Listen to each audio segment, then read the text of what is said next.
सभी को राधे राधे। आज के मार्केट में जैसे प्रॉपर तरीके से एक रेंज बाउंड मार्केट रहा, लास्ट के अंदर जाकर के एक ब्रेकआउट मार्केट ने दिखाया है। तो अब कैसे आप एसएलएनटी को यहाँ पर समझ सकते हो, अगले दिन मार्केट में कैसे आपको ट्रेड प्लान करना चाहिए फ्लैट गैप अप और गैप डाउन के, और इस चार्ट को हम थोड़ा प्रॉपर तरीके से यहाँ पर समझने की कोशिश करेंगे कि यहाँ पर कैसे आपको मार्केट में सोचना चाहिए था, क्या आपकी जो है साइकोलॉजी होनी चाहिए थी। अब मार्केट में जैसे यहाँ पर कल और फिर परसों यहाँ पर एक्सपायरी भी यहाँ पर आपको देखने को मिलेगी, तो ऐसे के अंदर मार्केट एक्सपायरी के अंदर किस तरीके से मोमेंटम कर सकता है और एक बड़ा मोमेंटम कहाँ पर आएगा, हम थोड़ा यहाँ पर प्रॉपर तरीके से एसएलएनटी को समझते हैं। यहाँ पर मार्केट के अंदर आप देखो, फ्लैट जब ओपनिंग हुई थी, जब मार्केट के अंदर मेरा एक ही व्यू था कि इस रेंज के अंदर जब तक मार्केट है, ये जो लो रेंज तक है, हाई रेंज तक है, जब तक इस रेंज के अंदर मिड में रहता है, किसी भी प्रकार की कोई ट्रेड नहीं होनी चाहिए। मार्केट अगर इस लोअर साइड पर ओपन होकर के इमीडिएटली ब्रेकडाउन वगैरह कर देता है, या तो उसके बाद में कोई ट्रेड प्लान करना है, या फिर मार्केट इस लेवल को कंटिन्यूशन के अंदर मोमेंटम करते हुए निकाल देता है, उसके बाद में हमें कोई ट्रेड को आइडेंटिफाई करना है। उससे पहले मिड के अंदर किसी भी प्रकार की कोई ट्रेड नहीं होनी चाहिए थी आज के, क्योंकि इतनी छोटी रेंज के अंदर मार्केट प्रीवियस डे का हाई यहाँ पर, लो यहाँ पर बनाया है, उसी के अंदर मार्केट ओपन हो रहा है। और यहाँ पर जब भी एक भी साइड मोमेंटम करने की कोशिश करेगा तो यहाँ पर क्या होगा, ओपन होकर के स्ट्रॉन्ग मोमेंटम करने की कोशिश किया, ब्रेकआउट वगैरह यहाँ पर दिखाने की कोशिश किया, सबकी साइकोलॉजी यहाँ पर क्या हो गई, बाइंग साइड के अंदर। बट स्टिल यहाँ पर एक बार के लिए मेरा व्यू जो था बाइंग साइड के अंदर था। रीज़न मैं आपको समझा देता हूँ।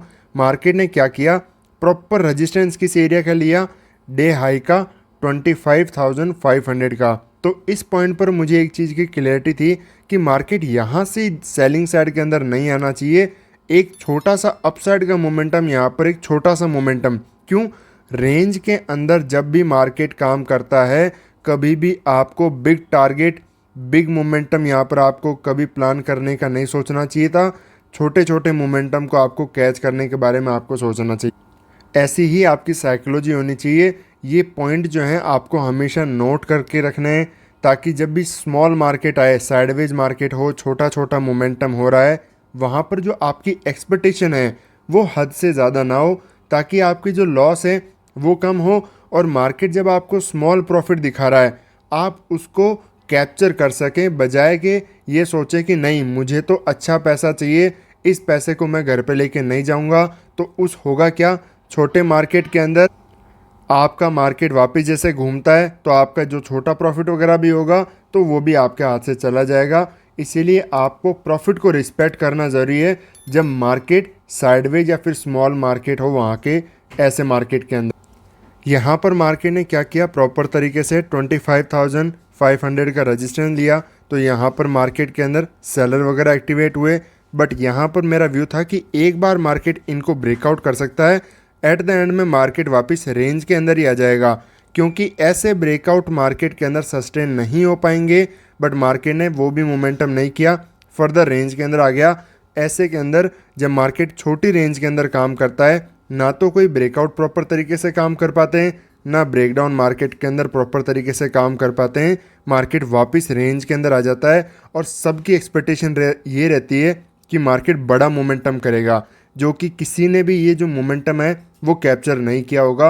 अब ये मोमेंटम क्यों हुआ है, अगले दिन इसके बेसिस पर क्या मार्केट में लोगों की साइकोलॉजी होगी, वो जानना यहाँ पर बहुत ज़्यादा ज़रूरी हो जाता है। यहाँ पर मार्केट आप देखोगे, एक बहुत यहाँ पर पहले एक अपर साइड रेंज थी, अब मार्केट ने इस रेंज के अंदर वापस काम करना शुरू कर दिया, उसके अंदर भी एक छोटी रेंज बना करके काम शुरू कर दिया है।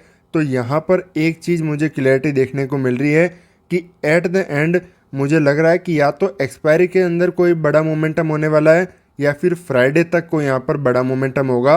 हो सकता है फ्राइडे को मोमेंटम हो, क्योंकि जब फ्राइडे को मोमेंटम होगा तो यहाँ पर पोजीशन उसके अगले 2 दिनों के लिए कैरी फॉरवर्ड करना आसान नहीं होगा। और कैरी फॉरवर्ड अगर कोई नहीं कर पाएगा, तो ऐसे में जो यहाँ पर प्लेयर बैठेगा वो कंटिन्यूस बड़े मोमेंटम के अंदर ट्रेड को होल्ड कर सकता है। बड़ा मोमेंटम उसके बाद में आपको इवन फ्राइडे के अंदर भी अगर बड़ा मोमेंटम अपसाइड या डाउन साइड आता है, तो आपको उसके बाद में कंटिन्यूस एक ट्रेंडिंग मार्केट देखने को मिल सकता है। और यहाँ पर आप देखोगे तो मार्केट अभी क्या किया, आज के दिन एक स्ट्रॉन्ग जैसे ही ब्रेकआउट किया, मार्केट में जो भी सेलर वगैरह बैठे थे वो मार्केट के अंदर ख़त्म हो चुके। डाउन साइड की तरफ कोई भी बायर वगैरह बैठे हैं वो मार्केट में पोजीशन होल्ड करके रखे हैं और एक अच्छा खासा उनको प्रॉफिट भी दिख रहा होगा। यहाँ पर भी जो बायर आए हैं उनके फेवर में भी अभी मार्केट ने कोई मोमेंटम किया है। साथ में ये जो लेवल है इन रजिस्टेंस का, डे हाई का, मार्केट ने ब्रेकआउट करके अपसाइड क्लोजिंग किया है। अब मार्केट के अंदर अगले दिन के लिए क्या क्या पॉइंट हैं जो बहुत ज़्यादा ज़रूरी होते हैं आपको एक ट्रेड को प्लान करने के लिए। सबसे पहला पॉइंट, मार्केट की ओपनिंग। अगर मार्केट इतना स्ट्रॉन्ग अपसाइड मोमेंटम किया है, बाइंग साइड के अंदर जाकर के क्लोज कर रहा है, और मार्केट अगर यहाँ पर एक फ्लैट टू गैप डाउन अगर मार्केट ओपन हो जाता है तो बिल्कुल भी अच्छी कंडीशन नहीं है। 1% भी आप सोचना भी मत। अगर फ्लैट ओपन हो रहा है तो जहाँ तक मेरा व्यू है मार्केट अपसाइड नहीं जा पाएगा, क्योंकि इस चार्ट को देख करके प्रीवियस सेलर के एसएल ख़त्म, मार्केट में कोई सेल करना चाहता है ऐसे चार्ट को अगले दिन देख करके? नहीं, हर कोई क्या करना चाहता है, बाय ही करेगा। इवन छोटे मोटे गैप अप के अंदर भी लोग बाइंग करना ही चाहते हैं। तो मार्केट में कौन आ जाएगा? बायर। कोई सेलर ना था, एसएल ख़त्म ना होगा, तो मार्केट में यहाँ पर बायर हैं और बायर ही आएंगे। तो इस तरीके से जो मोमेंटम होता है, जैसे मैंने आपको एसएल हंटिंग एडवांस के अंदर डिटेल में समझाया है कि कैसे मार्केट एसएल को क्रिएट करता है, कब मार्केट एसएल के बेसिस पर कंटिन्यू करेगा, कब रिवर्सल आ जाए, वो सब चीज़ें आपको स्टॉप लॉस समझने के बाद में मार्केट में ट्रेड प्लान करने के लिए बहुत ज़्यादा ज़रूरी है। तो ऐसे मार्केट यहाँ पर कंटिन्यू नहीं कर पाएगा। मार्केट को वापस इन्हीं बायर के एसएल को टारगेट करते हुए डाउन साइड की तरफ आना पड़ेगा। जो बायर मार्केट में है, मार्केट अगर फ्लैट भी ओपन हो जाता है, मार्केट नीचे आएगा तो आपको क्या लगता है लोग क्या करेंगे? बाइंग करेंगे। क्यों? डाउन साइड ये सपोर्ट है, ये सपोर्ट है, कंटिन्यूस यहाँ तक लो तक आपको सिर्फ और सिर्फ सपोर्ट देखने को मिलेंगे। इवन अगर मार्केट फ्लैट थोड़ा सा छोटा सा गैप डाउन ओपन होता है, बाइंग मोमेंटम आता है, तो भी बायर बैठ जाएंगे, मार्केट रिवर्सल आएगा और उन सब के स्टॉप लॉस को खाएगा। इसीलिए ऐसा मार्केट जो लास्ट के अंदर आपको दिखाने के लिए मोमेंटम हुआ है, मार्केट में सस्टेनेबल नहीं हो पाएगा। अगर फ्लैट या गैप डाउन मार्केट ओपन हो जाता है, मार्केट इस लो को क्रॉस करेगा, जो बायर बैठे हैं उनके स्टॉप लॉस को यहाँ पर हंट करेगा। अगर मार्केट सिर्फ और सिर्फ एक कंडीशन में इस रजिस्टेंस के पास में मार्केट ओपन हो जाता है, ऐसी कंडीशन में यहाँ पर सेलिंग नहीं करना है, फिर वहाँ पर हमें बाइंग साइड के सेटअप को आइडेंटिफाई करना है। मार्केट अगर कंटिन्यूशन में अपसाइड जाता तो हमें बाइंग साइड की तरफ फोकस करना है। मार्केट के अंदर कोई भी सेलर वगैरह आएगा तो हमें उनके एसएल को टारगेट करना है, बट फिर भी मार्केट मॉर्निंग आवर में थोड़ा होल्ड करके ही जाएगा। क्यों? बाइंग साइड में ही साइकोलॉजी है लोगों की, हर कोई बाय करना चाहता है। अगर मार्केट गलती से भी कोई ब्रेकआउट वगैरह यहाँ पर दिखा देता है तो लोग क्या करेंगे? बाय। मार्केट हो सकता है ट्रैप क्रिएट करके जाए, एसएल वगैरह क्रिएट करे और उसके बाद में कोई मोमेंटम हो तो हम जो एमएमएस के हमारे सेटअप वगैरह हैं उसके बेसिस पर यहाँ पर हम मार्केट के अंदर ट्रेड प्लान करेंगे। एक बार बैंक निफ्टी के भी चार्ट को हम देख ले। यहाँ पर बैंक निफ्टी का भी सेम सही चार्ट है, कुछ खास नहीं है। बायर आए, पूरे दिन मार्केट में होल्ड किया और लास्ट में एक ब्रेकआउट जाकर के यहाँ पर क्लोज किया है। ये लेवल बहुत इंपॉर्टेंट होने वाला है। फ्लैट टू गैप डाउन में बायर के ही यहाँ पर स्टॉप लॉस को हमें टारगेट करना है, क्योंकि सिर्फ और सिर्फ बायर ही मार्केट के अंदर दिख रहा है। यहाँ पर बायर ही मार्केट में ऐड हो रहे हैं कंटिन्यूसली, सेलर के एसएल को यहाँ पर अवेलेबल नहीं है। तो हमें सेलिंग पर प्लान करना है, जो बायर के एसएल हैं उनको हमें टारगेट करना है। मार्केट डाउन साइड की तरफ यहाँ पर फ्लैट टू गैप डाउन में सेलिंग साइड के अंदर अच्छा खासा यहाँ पर आ सकता है।